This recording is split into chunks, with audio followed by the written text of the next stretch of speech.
All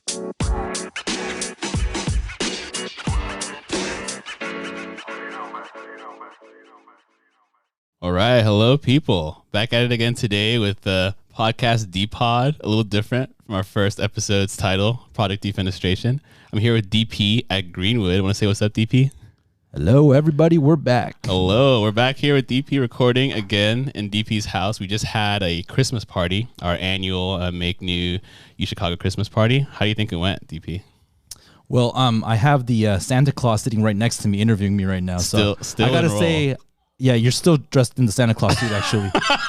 So it went really well, Santa Claus. Awesome, thank you. Yeah, it was a lot of fun. And then we sang some Christmas songs afterward, and now people they immediately opened up all their gifts and started playing downstairs. So if you guys hear like screaming in the background of this recording, that's what that is. Yeah. It's still very early Christmas vibes over here in Hyde Park.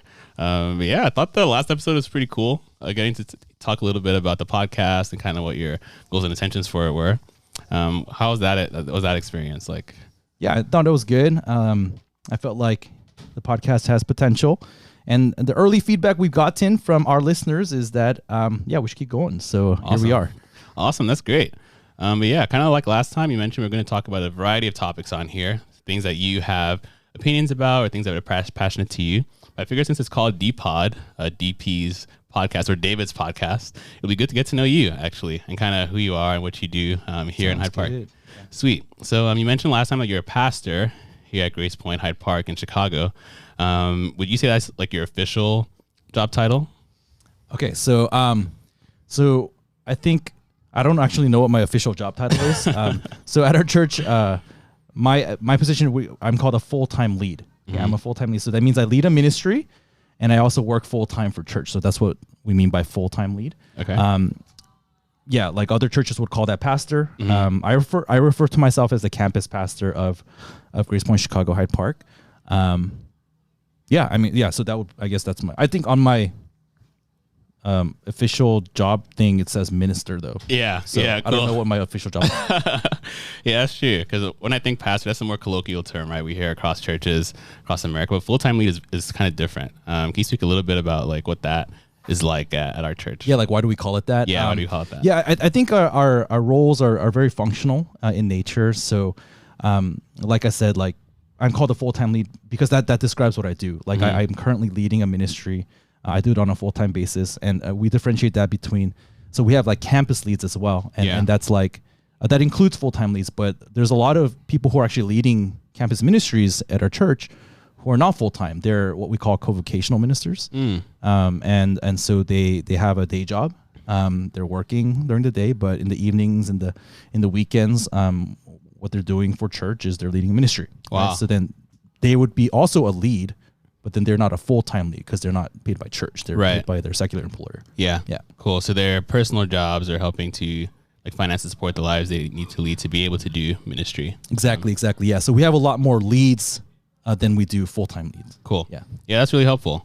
But yeah, since you just described that, you mentioned that you're a full-time lead for our church, but you mentioned something really interesting called co-vocational ministry. That's people who work a day job. But then in the evenings or in their extra time, they do ministry at college campuses or high schools. So I assume you were a co-vocational minister right before you became a full-time lead? Yeah, that's right. Yeah, so I graduated college in 2011, grad school in 2012, and then I worked from 2012 till 2019. Awesome. In San Francisco. Before I went full-time for church. Cool. What did you study in college, and what did you do for work? Yeah, so in undergrad and for my master's, I studied Industrial Engineering and Operations Research, IEOR, at UC Berkeley. And we used to joke that it stands for Imaginary Engineering and Outside Recreation, because it was known as the easier of the engineering fields. But it's sort of, if you don't know what that is, it's sort of a mix of, it's a lot of math and statistics. And what I studied was something called supply chain management, which is kind of the study of how to bring a product all the way from design all the way to getting it on the shelves, like at a store, at a Walmart store, right? So that whole process. Cool. What industry did you work in? Did you go into companies that specialize in that kind of work, supply chain management? Yeah. So I did my So right after I graduated from grad school, I worked for Levi Strauss & Co. Cool. So, like Levi's jeans, and Dockers, Dockers pants. I worked for them as a supply manager for a year and a half before I decided that is actually not where I wanted to take my career. And I jumped ship and became a database engineer. So I went into software engineering. Wow. And then I worked in that for the rest of my time that I was employed. Oh, cool. How did you make that pivot? Like, did you do like additional schooling, or had you learned skills on your first job that? Yeah, luckily, I learned a lot of computer science in high school. I took 2.5 years of computer science in high school. I took another couple years in college as well. And so I had a little bit of background. I also, part of my major, we did a databases class. And so a lot of what I ended up doing for my work, it was database engineering. And so a lot of the classes that I took in college actually were pertinent to that. And so it was actually not that bad of a shift, I guess. Okay, cool. Yeah, that's interesting. So you mentioned you worked from 2012 when you finished grad school in Berkeley to 2019, and then you made the choice to become full-time. Is that correct? Yeah. So January 2019, that's when I walked away from the Salesforce tower where I worked in SF, and I remember taking a selfie in front of it. And then when I showed up to work at HB in Alameda, I took a selfie in front of my new desk there. Nice. Maybe I'll post those up into the episode notes or something. Yeah, for sure. What is HB? HB, HB stands for Harbor Bay. It's what we refer to the kind of the headquarters buildings for the Grace Point Network over in Alameda in the Bay Area. Cool. So we refer to that building as HB. Yeah, that's awesome. Wow. So you finished college, went straight to grad school. You were in the corporate world for about 7 years before choosing to go full time. That seems like a pretty big decision, and also relatively early in your life, like late 20s, like early 30s. I was curious to know, like, what went into that decision for you to go full time? And I guess as a follow-up question to that, like, did you feel particularly anxious or uncertain about that? Like, did you have to do any like kind of planning or evaluation with CATA to kind of figure out, is this the right time, or does this make sense for us right now? What went into that decision? I'm really curious to hear your side of that. Yeah. Man, there's a lot to say about that. So I mean, I'll just I'll take a crack at it, and you can ask any follow-up questions you have. But so I think the question of full-time ministry, I think it actually came up for me for the first time in college. After I became, I grew up in church, but I became saved, I think genuinely saved as a follower of Christ in my freshman year of college. And as I, started to learn to obey, as I, struggled with my sins, as I learned to live out Christian life and learn to love people. And I think there were those thoughts like, man, like, shouldn't I, if I'm supposed to love Jesus, like, it'd be awesome to just do that full time. Yeah. Like, just not have to worry about all the other stuff and just go all in, and just live like I'm on a mission trip all the time. And so I think it really started with like kind of simple thoughts like that. But then I understood, after talking with people about it, like, okay, not everyone can go into full-time ministry. And of course, like I said, like our church really believes in co-vocational ministry, right? Priesthood of all believers. So it's not like you have to be a full-time minister or a pastor in order to do ministry. But then I think for me, as I grew in my responsibility, so, after college, I joined on as a college staff at Berkeley. So I was doing college ministry there. And I think over the years, I discovered that like my heart for college ministry was growing more and more.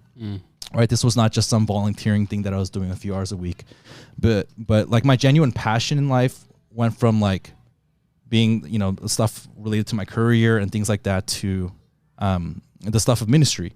Right. Yeah. And then I think whenever there was an opportunity to grow or to be trained up, so like, Bible teacher training, different leadership opportunities, different chances to teach a workshop at like a retreat or something. Like, I think I made it a point to just say yes to all those opportunities. And I want to just see where God led with that. Yeah. And but as I kept saying yes to those things, I think more and more I began to, because, like some of those things like teaching and learning to preach, like, and giving more of your time, more of yourself, more of your energy to ministry, like those things were difficult at first, but then I think over time I grew to really like enjoy it. And I could see myself growing in those skills. And I think I had the realization that, hey, like if there was an opportunity to go full time in the future, like I would definitely be open to that. Yeah. You know? And I think the big step I took was to start taking seminary classes. So that was kind of an invitation that went out to some of the leads at the time, and like, hey, like if you're interested in going full time in the future, you guys should really consider starting to take these seminary classes. And so I started doing that, right? And so that meant like on top of work, on top of ministry, I was also taking these classes, and that's around the time that I think I started dating Kata. And so you asked about like, did I have to talk about the Kata? And actually, in like I think it was about a month in, it was pretty early on in our dating relationship. I remember like asking her like, hey, actually I'm open to going full time in the future. Yeah. And I kind of need to know like where you are on that. Yeah. Wow. where are you on that? Wow, really early on. Because for me, like I do feel like that might be the direction that God is calling me. And so I found this out later on, but she really had to think about that, right? Because she was like, "Oh shoot, like I don't know if that's what I want, you know." But then no, so then she had a chance to wrestle with it, and then when we talked about it, she said she was open to it too. Right, and at that time there was not an opportunity or an opening or anything, right? But and that was when we were dating, that was 3-4 years before we actually went full time. But that conversation began early on in our dating relationship, because I knew that that's sort of the direction that I think God was leading me. And then again, I think the way we approach full time ministry at our church is very functional. It's very like role based, and so there was actually an initial discussion back in 2017 about me going full time, because at the time, I think our leaders, the overseers, they were trying to come up with the teams for the 2017 church plants, the East Coast church plants, and so we were part of that conversation, right? But then ended up that we didn't like go out during that time, so we stayed in Berkeley. We continued to lead a ministry there, and so I didn't need to go full time. But when we sent a bunch of the people out for the East Coast church plants, that's when actually Kata went full time. So Kata went full time like almost 2 years before me. Wow. So they asked like, oh well, hey, we need more sisters to join on for admin work at church, and so Kata quit her job and she went full time for church, and then it was in 2018 when we were asked once again like, hey, like we want to send you guys out for the next wave of church planting. Would you guys be interested? And at that point, I think it was a relatively easy decision. Because like there wasn't so much drama in that moment, actually. Because I think the drama had been building up, like drama, so to speak, had been building up for years already. And we've already thought about it many times and like been ready at multiple moments. And I think at that moment, the hardest thing was maybe communicating that to our parents, that we were going to make that big jump. But in terms of ourselves, I think our hearts were ready. And sort of that's what we've been preparing for 3-4 years already. So. Yeah, I really appreciate you sharing that story. Because when you think about the choice of going full time, like people might imagine that, oh, like you have to kind of like all of a sudden make a big leap, drop everything, and just totally like to go into like putting your whole faith that'll just work out. But I think I like how you described that it was a combination of many small decisions over the course of many years as you took those steps to learn how to do Bible teaching, going to seminary, being a co-vocational lead at Berkeley. All those things lent itself to making that decision a lot easier. In a way, you kind of had to make those like little choices to surrender and put your faith in Jesus many times leading up to that point. And it kind of culminated in that opportunity that came up in 2018, 2019, and you taking it. So I think that's really cool, especially for someone like me being like a young Christian. As I see people who've come before me who made the choice to go full time, I've always thought, man, that's a really like big decision to make. But the way you showed it is like, I have a lot of small decisions I can make now if I want to make that something I want to do in my life. So that was pretty cool. Like how you showed that. On the first podcast, we talked about how part of the impetus for this was the fact that we feel like there's a lack of like in between conversations that happen for us to communicate some of the values and things that go into why we live the life that we lead now. I was curious to know if you have people in your life who had kind of gone ahead before you to do full-time ministry, who you had this kind of pivotal conversations with, or you saw how they lived their lives and how that may have inspired you to even more to make that choice for yourself. Yeah, that's a good question. Definitely. So the first person that comes to mind is Pastor Steve. He currently leads our Seattle ministry, and so he was my my leader from freshman year to junior year of college. He was a really impactful figure in my life because that was a period in my life where I kind of had a rocky relationship with my parents, especially my dad. I mean, since then my relationship with my dad's improved a lot, but so he sort of was almost a surrogate father to me. Like I feel like in some ways he reparented me. He showed me what it looks like to be a Christian man, a Christian father, Christian husband. Had me over at his house a lot. So I have a lot of fond memories with Pastor Steve. And in my junior year, he quit his job. So he was an IT engineer at the Gap, I remember, in San Francisco. And he would take us to his workplace. I thought it was so cool, and we ate at the Gapateria. That's their cafeteria name. Yeah, and I remember him going full time, quitting his job, moving to Southern California, went to Riverside of all places, which if you know Riverside, there's nothing there. So but he went there to go to UC Riverside and start up a ministry there, and he planted there. And that was, I think at the time, I was like, wow, like that's good for Steve, I guess. Like I was really sad. Like I remember crying, but like, I think over the years, I've looked back on that a lot and like, wow. Like I think I got to a place where I was like, that was really admirable. And maybe one day I could do something like that. And I think that's perhaps where that idea got planted in my own heart. Like, oh, I wonder if one day I'll have the courage to do that. Because at the time that felt so impossible for me, right? Like that seemed so out of reach. So that's definitely one person who comes to mind. Yeah, that's really awesome. Yeah, like again, to reiterate, like, that really captures the value of that life on life kind of way we do life and community here. That is really, really valuable to each and every one of us. Like I can imagine, like if Pastor Steve was not in your life in that way, like being a kind of surrogate father who showed you how to be a Christian man in college and beyond college, a Christian husband, Christian father. I can imagine, like, like maybe that decision would have been a little bit harder when it actually came around in 2018, 2019. So. That's really cool. Yeah. So like you mentioned now, you're a full-time lead. So 7 years of co-vocational ministry, and now you're a full-time lead here in Grace Point Hyde Park. How did you end up in Hyde Park from Alameda? Like, what was that whole process like? So when we went full-time, the understanding was that we'd get trained for 1 year, and then we'd get sent out. And I think the implication there was because I think at the time we were still forming like what the new church plants would be. Now 6 months into our 1 year training, basically, we got called into a meeting, and there were some other decisions that were announced there. But then they looked at us and they said, DP and Kata, we're wondering if you guys can go to Chicago. Go to Chicago, because now Chicago had been planted a year before. Right. By the 2015 bros who used Chicago at least. The 2015 bros came, just a bunch of peers without a leader. They just started reaching out to the campus here. That's a whole nother story, which we're gonna we're gonna do another podcast for sure. But basically, hey, these 2015 guys, they want a leader now, or they need a leader out there, right? Because there's actually stuff happening. People are coming, there's actually a church forming. So would you guys be able to go and lead that ministry?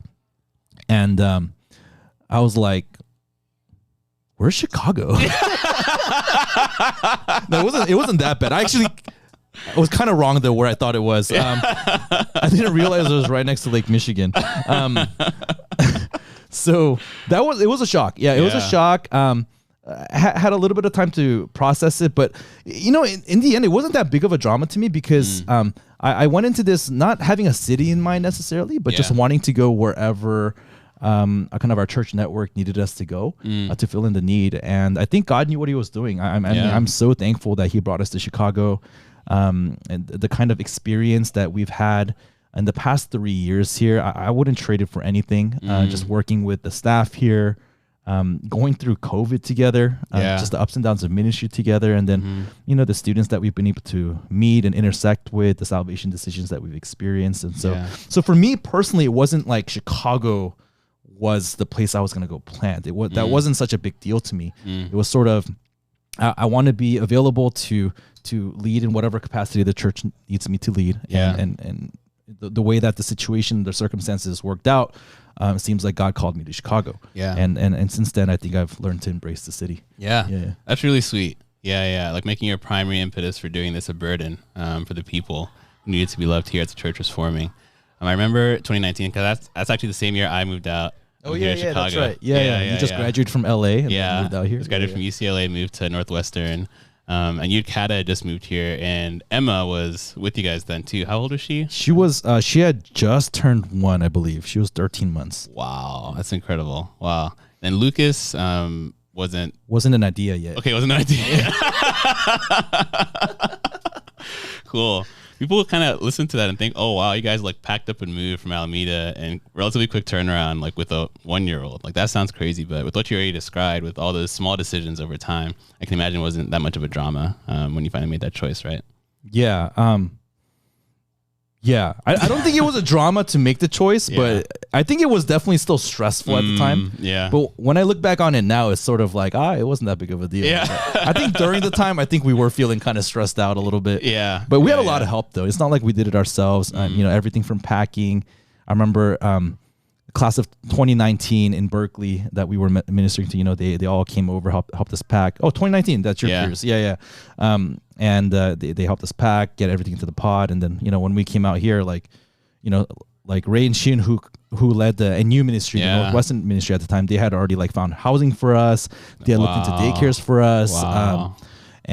So we arrived, got, like our apartment was ready with like makeshift stuff, like a bed, that's like incredible. Toiletries and everything, and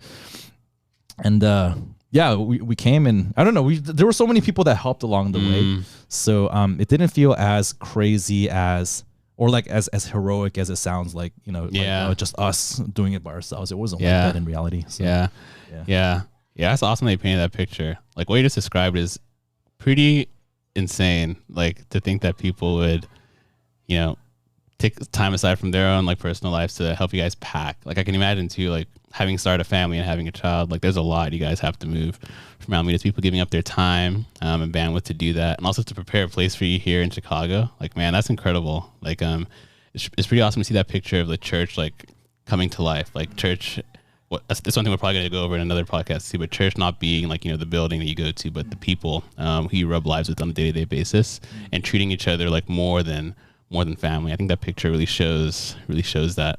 Yeah, for sure. I mean, like I think helping people move is one of those things that I don't know. It's sort of like one of those pictures that I have of our church that kind of typifies or kind of exemplifies. Yeah. I think that kind of Acts 2 family life that we love so much. And like bearing one another's burdens. Like they say that moving is one of the, I forget, it's in the top 5 most stressful things that people do. Yeah. But I don't think we feel that at all. I think we just think it's kind of fun, and we're gonna eat some Papa John's and we're gonna help each other move. Yeah, exactly. Yeah, and I feel like in Chicago church we've helped almost everyone move every summer. Yeah, people need to stop moving. So that it hasn't stopped since I came here.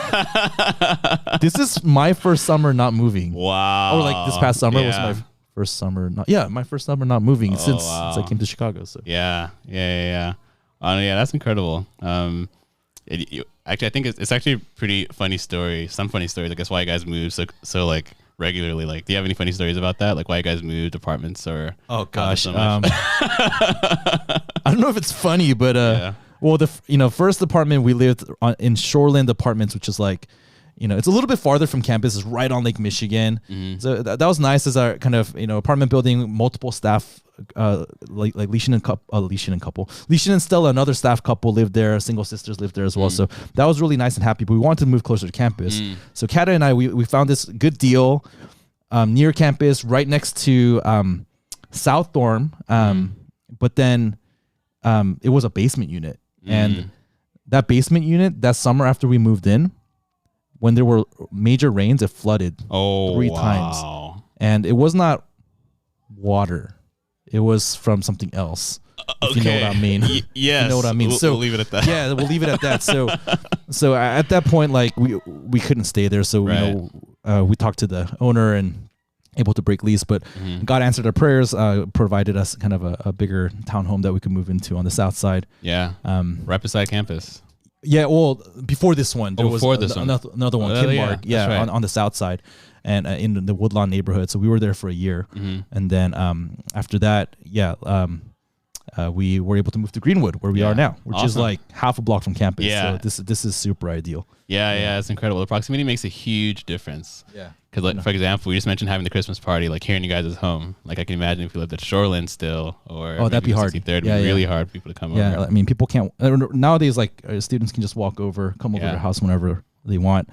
And I mean, our housing situation here is crazy because Ben and Amy were able to get a house right next to us. Yeah. And then Brandon and Cindy, who lead our international ministry, they're 2 doors down from us as well. Yeah. So we have 3 townhomes in a row here. Yeah. So I think in terms of Acts 2 life, doing life together, being able to go over to each other's houses daily, I mean, we have a pretty ideal situation. Yeah, it's pretty nice. Yeah, that's pretty awesome. Yeah, very cool. Yeah, so DP, campus minister here at Grace Point Hyde Park, or full-time lead, as you said. I think people are probably curious to know like what that entails. Like, what does a typical like week as a full-time lead look like for you here in Grace Point Hyde Park? Yeah, so I think it can differ week to week depending on the projects that I'm working on. But so I'll just kind of share my baseline schedule. So starting from Monday. So Mondays, Kata and I generally go down to Midwest Lodge. So Midwest Lodge is a retreat property that our Grace Point Network owns.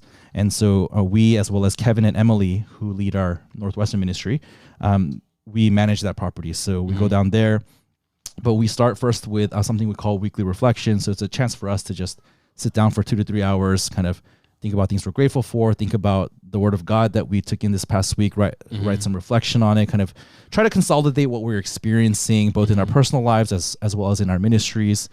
And to just have some time of solitude with the Lord. So we start with that. We eat lunch together. And then usually there's some sort of meetings that we call into for Zoom. So kind of Grace Point Network wide meetings that involve full-time leads and things like that. Yeah. So there's that. And then in the afternoon, we try to spend 1 or 2 hours doing Midwest Lodge maintenance type work. Okay, so kind of we have a running list, a never-ending list of different things that need to be fixed or contractors that need to be contacted and things like that. So we try to do that all on Monday afternoon. And then we come back Monday afternoon, and then we have team meetings. Team meetings, so that's with our college ministry staff team, our staff mentors. And so that's on Monday night. Cool. And then Tuesdays are more open. So Tuesdays are more open. So it's different, like meetings and things like that during the day. For me, Wednesday's the kind of a significant day because Wednesday I have dedicated all day to do sermon prep. Okay, so message prep, message writing. So that could be for the Wednesday Corinthians Bible studies that we've been doing. Yeah. Or that could be for Sunday service, kind of depending on what I need to work on at the moment. So I usually do that from 8:30 to 5:30 all day. And then Thursday, Friday, I try to have office hours with people, try to connect with different people. And then in the off hours, I'm often doing a lot of message prep as well. And then in the mornings, whenever there isn't a meeting scheduled, Kata and I do daily huddles. So we're sort of the full-time ministry staff team here, right? Because it's not like we have a lot of paid staff. Like, so Kata and I handle, a lot of the administration and kind of the logistics and things like that. And so we need kind of a daily huddle to sync up, to talk about like agenda items, like what are the things that we need to solve for, what are the scheduling things we need to figure out. And so we try to do that we try to do it on a daily basis, but it ends up being like 2 to 3 times a week or something like that. Yeah. So and then Saturdays we usually have some sort of something, trips, different meetings and things like that. And then Sunday is Sunday. Yeah. Yeah, that's cool. That's a pretty full week. Yeah. Lots of stuff packed in there. You mentioned as well as you were describing kind of what the daytimes look like you have meetings with other full-time leads across the network of churches here at Grace Point. So I was curious if there's any portion of like your week that's dedicated to more like network-wide projects or work. Like I can imagine most of your time is dedicated to here in Hyde Park, but do you devote any time to like more network-wide assignments, and what do those kind of assignments or projects look like? Yeah, so So like right now we're doing more GP Grace Point wide work. Like right now, as in like this week, and that's because we actually have a all team retreat coming up this weekend. For the 30s and up. So different people are flying in from around the nation to attend this retreat in California, and a lot of the full-time leads we do some of the background work and helping prepare the content and things like that. So more of my hours this week and last week have been helping prep for that. And for example, one of the things that Chicago Church we're producing is recording a testimony from Nicholas, one of our staff, about just his experience of doing evangelism and reaching out to different groups of people this past year. Yeah. And his story was super encouraging, so we wanted to feature it at this retreat. Sweet. And so, we recorded that. I think right now, as we speak, Nicholas might be editing it, but I'm kind of working with him to do that, to film that. So yeah, that's the kind of stuff that's kind of ad hoc that we might get pulled into. But on a week to week, it's usually like just a couple hours a week, where there's meetings where like they need, kind of the leadership needs our thoughts on different things like that, or brainstorming, or and we might get kind of pulled into a meeting here or there. Yeah. So, but it's really seasonal. Yeah, it's really cool. Yeah. It's like, I can imagine too with the Thanksgiving season, like at our recent Thanksgiving service, we had this pretty cool video that we showed where we shared a story of how different people became Christian through the efforts of many people across different cities over this past year. So that was pretty neat. Neat to see. Yeah. So that kind of stuff, like, I mean, I guess because I edit videos, a lot of the GP wide work that I'm involved in involves some sort of video editing or brainstorming for videos and things like that. And so, during Thanksgiving season, I was also involved in a couple of those projects. Yeah. That's really cool. Yeah, so it's pretty seasonal, but for the most part, you're pretty active with doing things around here at Grace Point Hyde Park. Yeah. Yeah. How often do you get to like go on to campus, whether it's like to work on campus or meet up with students? How often you get to do that?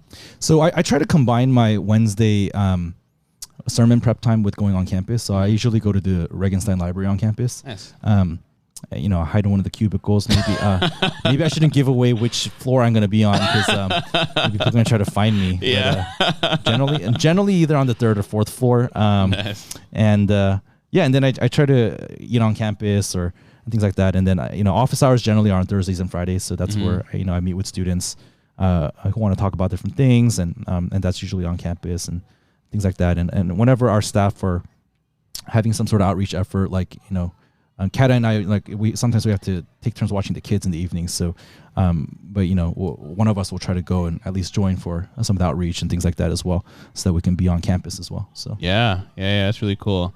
And it's awesome that you guys are available to do that too. Because I know, like in our ministry group here with the staff, like we're all kind of doing different things. Like Ben, Amy, Nicholas, Jeanette are at IT, and then the rest of us are here at U Chicago. It's pretty cool to see you guys like come in and join us for stuff we're doing on campus and engaging with students as well. Yeah, that's pretty neat. Awesome. But cool. I think that's pretty good to learn a little bit about your current life and day-to-day life in ministry. But this all has to go back to like something that initially prompted you to be interested in Christianity in the first place. I thought it'd be cool to learn a little bit more about your spiritual background as well. Like obviously now you're a full-time minister, been doing that for a while.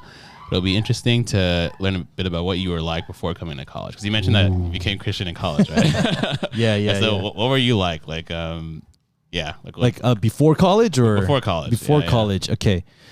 Well, I mentioned like becoming Christian in college. So, but I grew up going to church. I grew up going to church starting second grade. So that's when my parents started going to church. So my parents weren't Christian yet. Come from a completely kind of, irreligious family. But then they had some friends who were Christian who started reaching out to them. And I think they became Christian, or, their first profession of faith when I was in like late elementary school, maybe fourth or fifth grade. So the way I explain it is that I grew up going to church. I attended Sunday school, but I didn't grow up in a Christian home with Christian values. And so my world basically just revolved around one thing, which was school and academics. Doing well in that. Very traditional Korean family where academics was like the number one thing. And plus I wasn't like super athletic. I wasn't super popular, or like, I wasn't going to become a model, so the one thing I had was my brain. So at least do good in that. And that's literally what my parents told me growing up. So So yeah, I mean, life was about that. I went to a really, really competitive high school in Southern California called Troy. And it was the kind of high school where if you got like, back then it was, SATs were out of 2,400. And if you got like a 2350 on it, like you didn't even stand out. Wow. Bunch of other people did too. Wow. And there were actually like a handful of people got 2400s. Wow. And so it was sort of, and people were like constantly studying like during lunchtimes and things like that. And so that's sort of the environment I was in. And so, yeah, I was super competitive, but I think the niche that I found myself in was I just couldn't compete with the smartest kids. So what I would do is I would try to look not stressed on the outside. So I refused to study during the breaks, during the lunch times. I tried to be chill. Like I'm the chill guy who does really well, who does relatively well for being so chill. Yeah. Like that was sort of the niche that I tried to put myself in during high school. And so, but this whole time, like, I mean, I was going to church, but I had a lot of doubts about the faith. I wasn't sure if any of this stuff was real, like miracles, like resurrection, really, like, can you really believe in that? And what about science? And I had all the kind of typical doubts that kids growing up in church without like good education into this stuff had. Yeah. And and that prevented me from taking it seriously. Even though I would actually argue with my friends about the fact that I was Christian. I owned that identity. It's not like I was embarrassed of it. Yeah. I just internally didn't believe it. Which is why when I came to college, like it was a chance for me to kind of have a fresh start to kind of seek that for myself. Yeah. That's really interesting. You mentioned a lot there, like the juxtaposition of going to church, going to youth group, but also being in a really cutthroat environment in high school. So that's a pretty helpful picture of what your faith background kind of looked like during that time. You already mentioned a little bit about coming into college and wanting to make it your own. I hear a lot of stories nowadays of people who grow up going to church and have a lot of those unanswered questions. But when they come to college, they kind of view that as a time to do more like self-exploration. They might totally like stop going to church entirely. So what about like your background, or maybe even just your personality, led you to decide, okay, I actually want to investigate this more in college as opposed to just dropping the whole thing altogether because you had all those doubts? It's a pretty loaded question, but yeah. Well, maybe I'll go back to middle school, because in middle school I had a period where I was thinking a lot about death, because I think early middle school or late elementary school I attended my first funeral, and at that funeral I realized, oh shoot, like people die. I think I knew that conceptually, but seeing the body and it just hit me in a fresh way. Yeah. And then I remember like in middle school just wrestling with this idea that one day like this person I think is myself, like my sense of being, like is gonna just disappear one day, and I didn't know what to do with that. Like that was so depressing. It made me angry, and I would cry myself to sleep because I was trying to just imagine what it would be like to not exist. Yeah, and it just seemed such an outrage to me. Yeah, and I think high school was so busy and so competitive that I just didn't have any room to think about that stuff. And luckily, because I went to a really intense high school, freshman year of college was actually relatively easy. So I had a lot of fun. I hung out with my friends a lot and stuff like that too. But at the invite of a family friend, I started coming out to our church at Grace Point. And I think the thing that really set it off for me is in the very first event that I came to, it was called New Student Welcome Night. And Pastor Ed, who's the senior pastor over all of Grace Point Ministries, like he spoke at that event. And he made a direct challenge to all the kids who grew up church to have intellectual doubts. Well, first of all, I was so shocked that Pastor Ed spoke English. Because I grew up in a Korean church where no Korean adults spoke good English. So the fact that he opened his mouth and he spoke perfect English was already shocking to me. Yeah. And I was like, dude, I need to listen to this guy. Anyways, but then when he made that direct challenge to Christians, who grew up in church, who have a lot of doubts, and he said, they're answers to your doubts. You just need to go look for them. And he made a couple of book recommendations. Wow. And I was like, I had never heard anyone say that. Yeah. So what I did is I immediately bought those books and I started reading. Yeah. And so I guess you could say that I think I was spiritually hungry at the time. I was looking for answers to the doubts that I had because I wanted Christianity to be true. Yeah. Because I didn't want that to be the end. Yeah, the alternative. worse, I mean, gosh, like if that's the case, then sure, I'll accept it. But like, I didn't want that to be the case. but I wasn't convinced that Christianity was true at the time. Mm-hmm. So then, as I read those books, I started out with a bunch of Lee Strobel books, Mm-hmm. Case 4 series. I read some William Lane Craig. I read some John Lennox. Wow. And over the course of that first semester, I remember coming to a realization that, oh shoot, this stuff might be real. Like God might actually be real. And especially the case for the resurrection really hit me hard. It's like, wow, like Jesus might have actually been risen from the dead. Yeah. And my experience of that was like dread and sheer terror. Because if God is real, and if there's heaven in the other place, I know where I'm going. Right. Yeah. Like that's sort of where I was at in that moment. And so, yeah, but I think it was that talk, that new student welcome night talk where Pastor had made that challenge. I think that was crucial for me. Yeah, that's incredible. Yeah, because from what you just described about what your personality was like in high school, like, you know, the caricature of you arguing to defend your Christian identity while having those doubts inside of you, and then coming to that new student welcome night on the invite of a friend, and Pastor Ed directly challenging the crowd in that way. It almost felt like it was personally addressing you, probably, right? Yeah. No, I mean, I really felt like God was leading me. Right. I joke about this, but like I was seriously considering going to the Naval Academy for college because I did Navy JROTC. I had a high respect for the military, and so and I did the whole process, and I pretty much got in. But Berkeley, I changed my mind when UC Berkeley gave me a full ride, and I, in a way, I think God just, I'm thankful that God led me in that way. Like I don't know like the reasons all of that happened, but like I don't know where I would be right now if I didn't come to Berkeley, I didn't hear that message, and I didn't start investigating and taking my faith seriously. So yeah, that's incredible. Like all those little things, seemingly little things, but all directing you to that point where you ended up going to Berkeley, you ended up coming to that event, being addressed personally, buying those books, engaging with them, and realizing like, hey, there are answers to my questions, but also like the answers actually elicit a personal response. And that kind of all like culminating your decision to follow Jesus. Yeah. So I think all of that was happening in the back of my mind.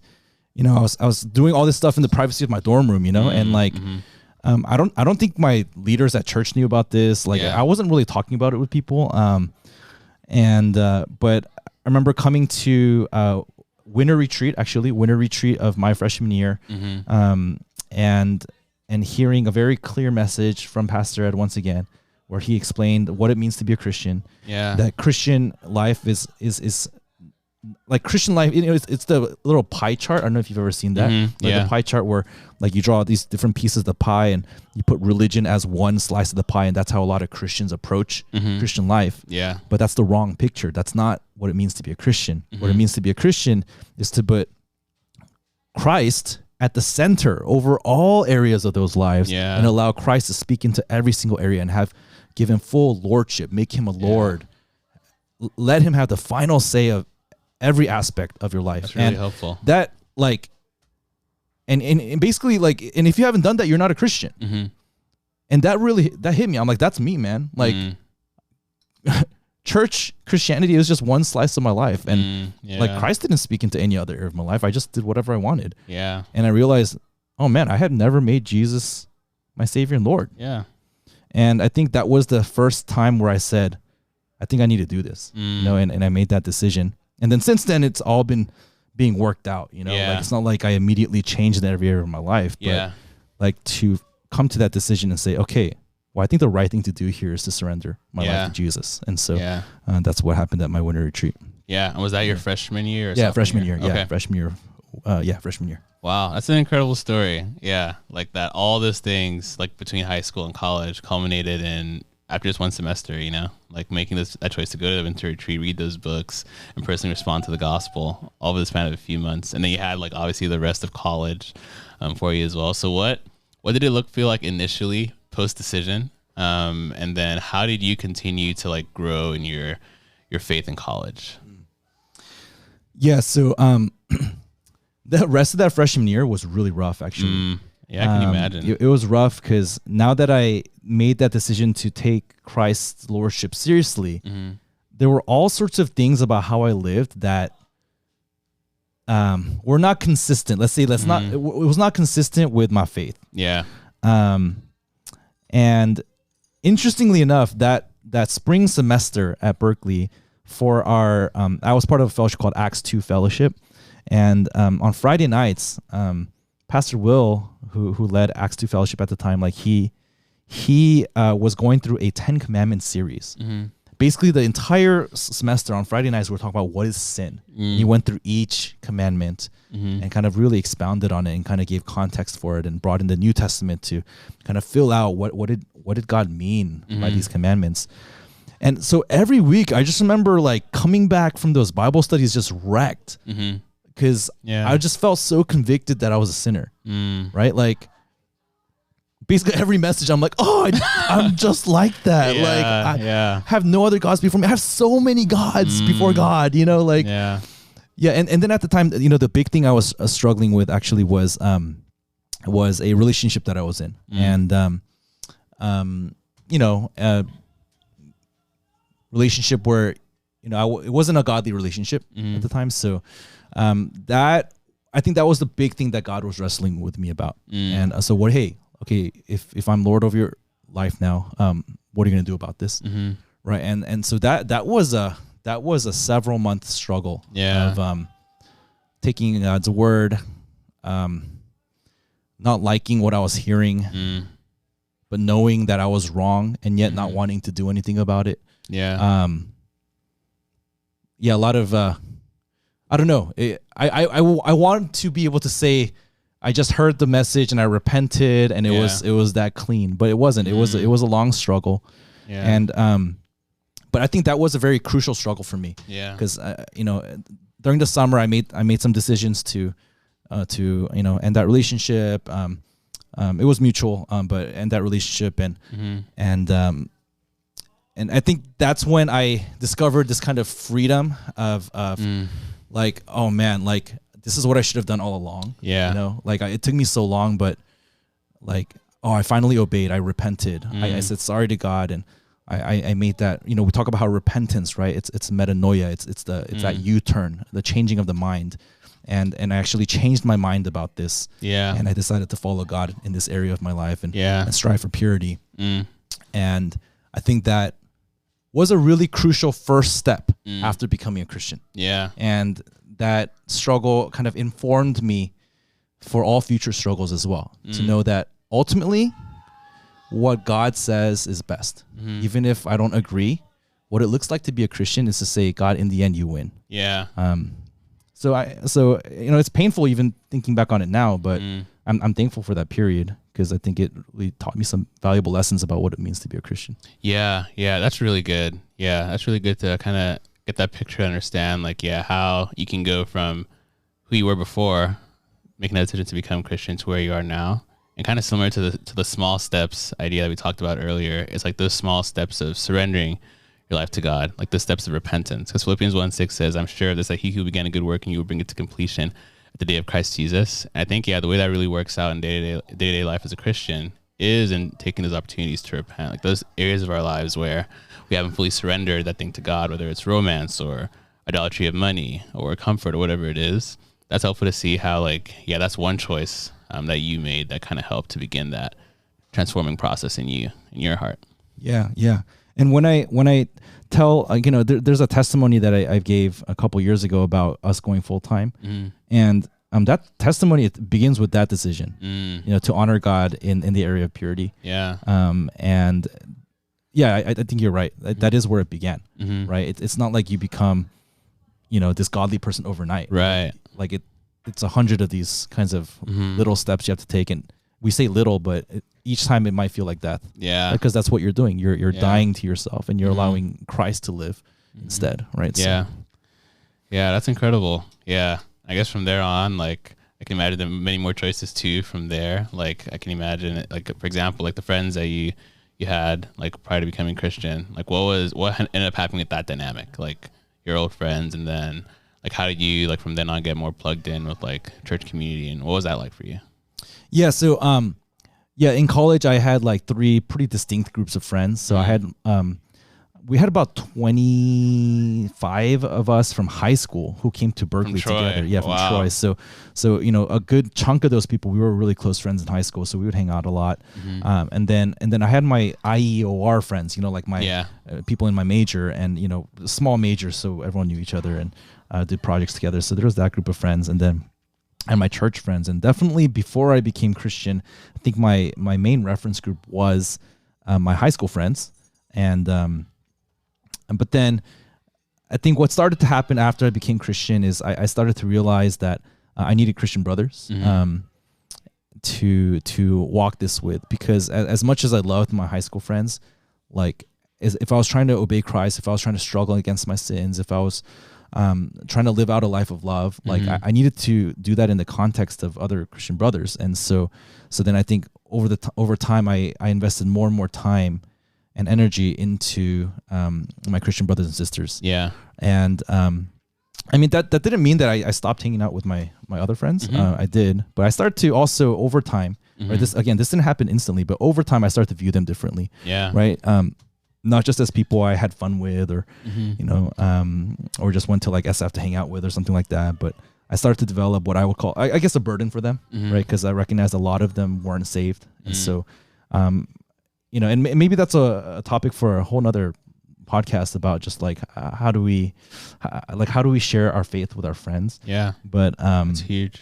Yeah, so that was a burden for me, right? And at times I didn't do anything, but there were times where I would pray for them and try to bring up things, or whenever we had an event at church that I thought that they might be interested in, I would invite them to that, or that's sweet. I'd try to share with them about what's happening in my life. I'd just be open about the fact that I'm getting more and more involved in church. And so,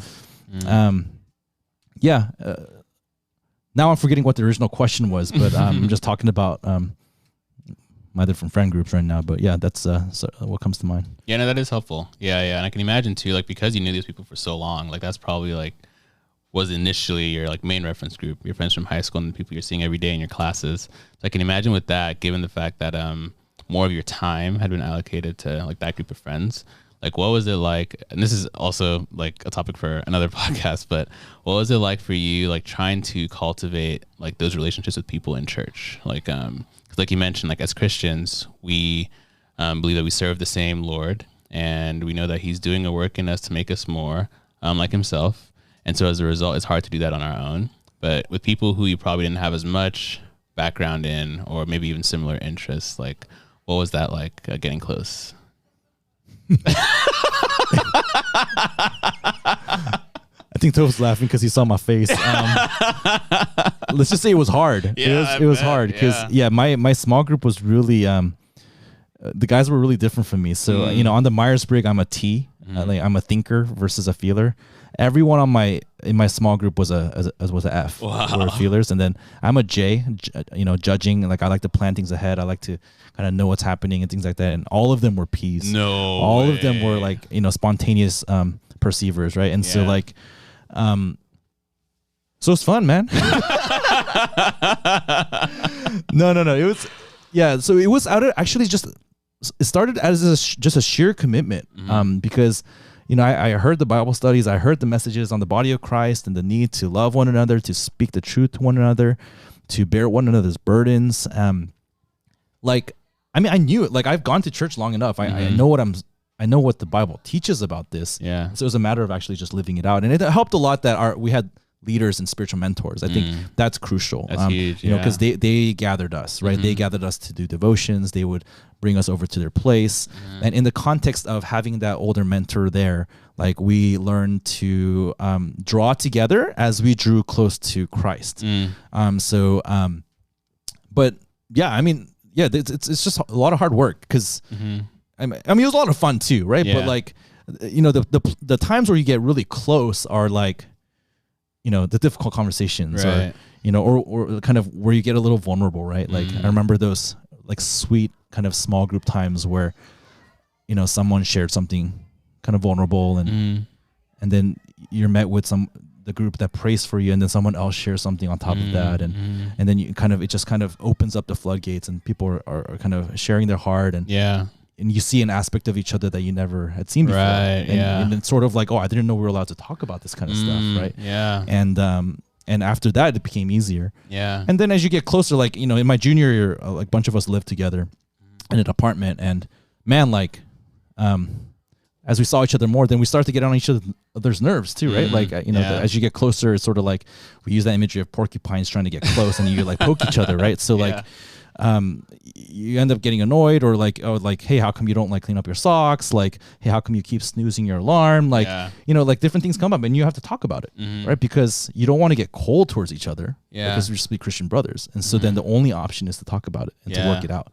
And as we did that over many reps, I think we learned, like, not only did our relationships grow, but I think what happens is something happens to your heart. Like something happened to my heart where I learned how to care for people instead of because I think the kind of person I was before was I'm just focused on my goal. Like I have academics and grades and job in mind, and that's where I'm going, and nobody can stop me, right? But I had to become the kind of person over time where actually people can stop me. Like, hey, let's talk. Or, hey, oh, here's this person who's in need. Like, let me slow down and like pay attention to this like situation or this person. And I think having those Christian brothers and relationships kind of helps you grow in that respect too. So that's a beautiful picture. Yeah, like despite all the frictions, like in a way, like that was necessary for you guys to become close. Like I think the picture you just described as well, where you're rubbing lives with each other as you're getting close, you're kind of realizing, like, you know, people's shortcomings and things like that. It's something that I really find to be pretty awesome about the Christian faith as a whole and the idea of church. The way I heard it articulated in a quote was, there's nothing that compares to being fully known and loved and accepted. And we experienced that when we first made that decision to follow Jesus for the first time. And then I think it comes to life in like a different way, like when you experience it in the context of people and living it out with other people, right? So I think I can imagine how like that came to life for you, like in those interactions and trying to do life with your friends in college. Yeah. And you're trying to, like, you know, all your life you're told to like put up a certain front or look impressive in front of people, and then instead what you find is that, hey, oh, here's this group of guys where we can let our hair down, so to speak. Not that I have a lot of hair to let down, but like, right, just like you just, you know, you can be yourself, and you know, warts and all, like you're loved, right? So over time you grow to really, really appreciate that. You know, like, oh man, I don't have to be impressive here. Like people just accept me, and that's the kind of that church I think that we're trying to build here, because I think that's the kind of church that every church should be. Yeah, that's really good. Yeah, experiencing that yourself, and then in a way too, like you just described, like your own burden for other college students grows, like while you're in college and even beyond, and now doing college ministry, like wanting people to experience that same transformative healing power of the gospel through receiving it themselves, but also living it out with other people too.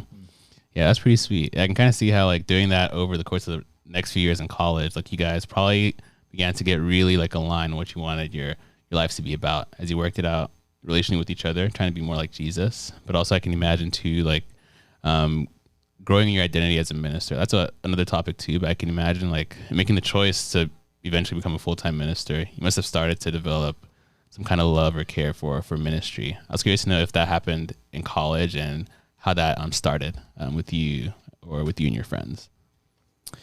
I think it's a lot. Again, it was a lot of little steps, right? Everything from I think our first attempt at kind of loving the underclassmen was when we were sophomores, and we invited all the freshmen over to one of our friends' apartments, and we cooked tonkatsu for them, like pork cutlet. Ooh, like we made it from scratch. We like bought the pork loin, we like smashed everything, we put the panko and stuff like that on it, and fried it, and almost burned the house down. But it was really fun just doing it together, and we had a good time, played some board games together afterward. And so it started with simple things like that to later on taking more responsibility on teaching Course 101 to underclassmen. So Course 101 is our course on gospel foundations, right? Like what is the gospel, and through that, then me being challenged to really articulate my faith and being trained up. Like we would go to these training sessions where we would get drilled and make sure we know how to explain the right concepts and things like that, right? And then I was involved in the first iteration of Inner High. Inner High is now a youth ministry that our church has, where we go to kind of underserved churches and provide a youth group for them. But back then it was sort of what AYM is now, and AYM is sort of area youth ministry, kind of gathering youth from a particular area and putting on events for them to excite them and train them and things like that. And so Inner High started my junior year of college, and I was part of the first wave of mentors for that. Wow. And so just kind of saying yes to different opportunities. And then a big one, which is impactful for a lot of people, was going on mission trips. So I went on 3 different mission trips by the time I graduated from grad school, and those were super formative. Yeah. Kind of this experience of going all in 24 hours a day, doing ministry for 10 days straight. Yeah. And in my case, I went to Cambodia 3 times during that span, and just experiencing how hard that was, and yet how joyful I was. And this experience of feeling like, wow, this is what I'm actually meant to do. Like when I live for God and when I share the gospel with people, even if I feel super inadequate, even if I don't have a lot of results, like I just feel so joyful doing it. Yeah. And doing it with other people who are also going all in for it. Yeah. I think that for the first time gave me a picture of like, oh, what if I did this for the rest of my life? So I think that's where some of those ideas were planted. Yeah. Yeah. That's really awesome. That's really cool. And it's awesome to get the opportunity to do something like that in college, like with your summers or like your spring breaks. So you mentioned you went to Cambodia. Did you ever do like any domestic trips as well to other campuses in the U.S.? I did. So I think when was it? Oh yeah, so it was Riverside. So I mentioned Pastor Steve. Wow. Like, he went to Riverside. Yeah. So we sent domestic mission trips there as well to help reach out to the campus, flyer, talk to students, put on like a skit and things like that. So I went twice, I believe, to Riverside when I was an undergrad to help out with outreach efforts there. And that was nice because, I would be back in Southern California because I'm from there for the breaks. And, and then it would just be like a 30-minute drive for me to go and do the mission trip and then come back home for the rest of the break and things like that. So that was also a kind of, I think maybe that was the experience of doing college ministry kind of on like almost like a full-time basis, for a little bit. And kind of finding the similar experience of joy and like, wow, like this is so awesome when a bunch of us kind of are joined in on this effort together. And kind of falling in love with that. Yeah, that's cool. It really came around full circle there too, with Pastor Steve being with you till junior year and going out and you getting to serve on his campus. Wow, that's pretty awesome. Yeah, that's cool. Yeah, thanks, DPI. It's really cool to hear, like, again, this pretty like steady theme across your life, it seems, of taking small steps, which with the amalgamation of all those steps kind of brought you to where you are today. I was curious as well to know a little bit more about a particular thing I found really interesting personally about our church when I first came. When I first came to our church, I was really struck by how many older, like young adults there were. Because from my knowledge, people who went to church in college, everyone just kind of spread out when they were done, just kind of went wherever their jobs took them. But I noticed a lot of people actually stuck around in our church to continue to do college ministry. And I can imagine a lot goes into that, like, because if you're deciding to do that, like for example, that probably limits like where you can live, like where you can work. So I was wondering, like, what that decision was like for you to stay in our church, and what some commitments you had to make for that to become a reality. Yeah, I think for me, the decision to stay right after college was actually no drama because I was doing a master's degree right afterwards. So I was in one of these 5th-year master's degree programs. So it was a very practical decision. Like, okay, here I am. And I partially I did that because I did want to stay around at our church. It was the church that I got saved in. I cherished the older ones. I cherished my friends. A lot of them were staying around. We were in the Bay Area. There's a lot of jobs in the area. And so I think it was a natural decision for a lot of people to stay around. But I think after grad school, I had to make that decision again. Yeah. Right after grad school. But I think by that time, I had done a year of ministry. I joined on to college ministry staff. I experienced the crazy schedule of doing grad school, working as a GSI, which is a graduate student instructor, and then doing college ministry and just getting very little sleep, but still overall really enjoying my experience of it. Yeah. And I think by that time I wanted to do it. I wanted to keep doing it. And so, I was able to find a job at Levi's, like I mentioned, in SF. And so that enabled me to stay around for another year. So yeah, that's really awesome. And swinging back full circle, that leading into co-vocational ministry, and then coming here to Chicago to be a full-time minister. Yeah. Yeah, that's really neat. Well, DP, thanks a lot for sharing your story. It's really cool to learn a little bit more about your background and what went into these like big decisions that happened in your life. I think like we saw and examined together, the constant theme was making a lot of small decisions to put your faith and trust in Jesus, and thus it made those bigger decisions seem a lot less of a drama than they would be for like an average person. So, yeah. Nice. Thanks, Toph. That's a good summary. Yeah. That's a good summary of my story right there. Yeah, it's good. And and one of these days we'll have to interview you. Oh, for your story Share as my well. story. Yeah. That'll be fun. Yeah, appreciate it. Yeah, of course. Thank you. Anything you want to leave the people off with before we go? Yeah, I mean, just to go off that theme, Yeah. you know, that I like how you summarized it. Yeah, because, you know, I didn't appreciate it until you said it that way, but I think the small steps you take now matter a lot, right? So it's not about, like, what am I gonna, like, what huge thing can I do? Like, no, what's the thing that God's putting in front of you right now? Like, what's that area of obedience? What's the area that Jesus needs to be Lord where He's not Lord? Allow Him to lead you in that struggle. Allow Him to wrestle with you in that area, and let Jesus win. Yeah. And when you do that, and you just do that over and over and over again, like when you look back like 10, 15 years, like you'll realize, wow, like God has led me, right? And it's been really good. So yeah, I'm really hoping that can be everyone's experience. Yeah, that's a beautiful thing. Let Jesus win. Amen. Amen. Awesome. Thanks, DP.